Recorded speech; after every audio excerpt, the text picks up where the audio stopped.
Hey, what's going on guys? It's Fury. So I started this series off with this little video about how to cheese the pit boss with a tablet, but I never made a video about how to actually kill the boss easily with a more ordinary method. So that's what we're doing today. Woo! Most people already know this, but I'm gonna make the video anyway. The easy methods to kill this boss are plasma and Omega Saw. Any of the plasmas will work, but some are a little bit more effective than others. Or should I say easier to pull off. Anyway, we're gonna start off with just the default plasma digger. You can use this just straight off the wand without a trigger or timer or anything, but the most important thing in this fight is maneuverability. If you do not have a teleport bolt, then use Acceleratium. If you don't have either of those, it's gonna be much more difficult, but it is still possible to pull it off. You just have to know how to dodge these projectiles the boss shoots at you. And if you have the plasma beam enhancer modifier, then you can slap that on your wand, and in theory it could help because it increases the size of the beam. More surface area covered means more chance of the boss running into it, but it's hardly necessary.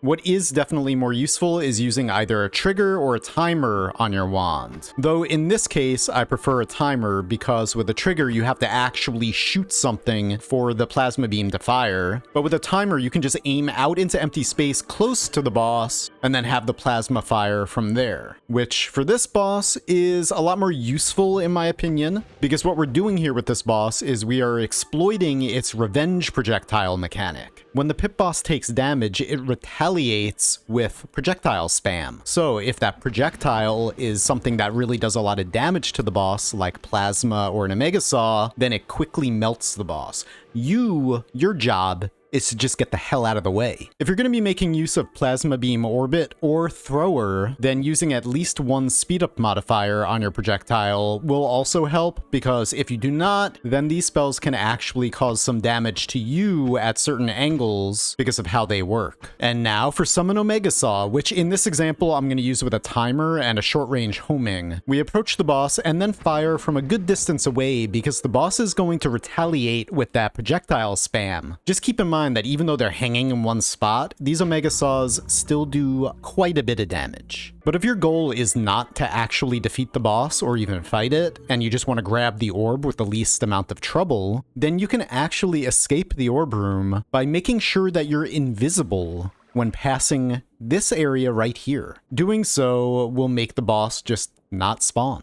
So you can make your clean getaway. You can also use teleports to escape the room by actually teleporting past the trigger, which extends from this bump of rock all the way up to the ceiling, and is much more easily and consistently done with a normal teleport bolt as opposed to a small teleport bolt. Anyway, if you do defeat this boss, then it usually drops two fairly nice wands, and the boss also drops the Matasad spell, which is very useful for digging or heart farming, and the Meteorasad spell, which I am not a big fan of, but hey, it drops it. Anyway, this boss spawns in the main world and in New Game Plus worlds. It does not spawn in parallel worlds, although a shadow version of the boss that doesn't drop anything does spawn in parallel worlds. In New Game Plus worlds, this orb room is actually located inside the lake. So if you're doing a New Game Plus run and you happen to pick up the lake orb, don't be surprised when this boss spawns to say hello. Anyway guys, thank you very much for watching. I hope you have a great day. Yell at me down below if you have any suggestions, and happy noiting.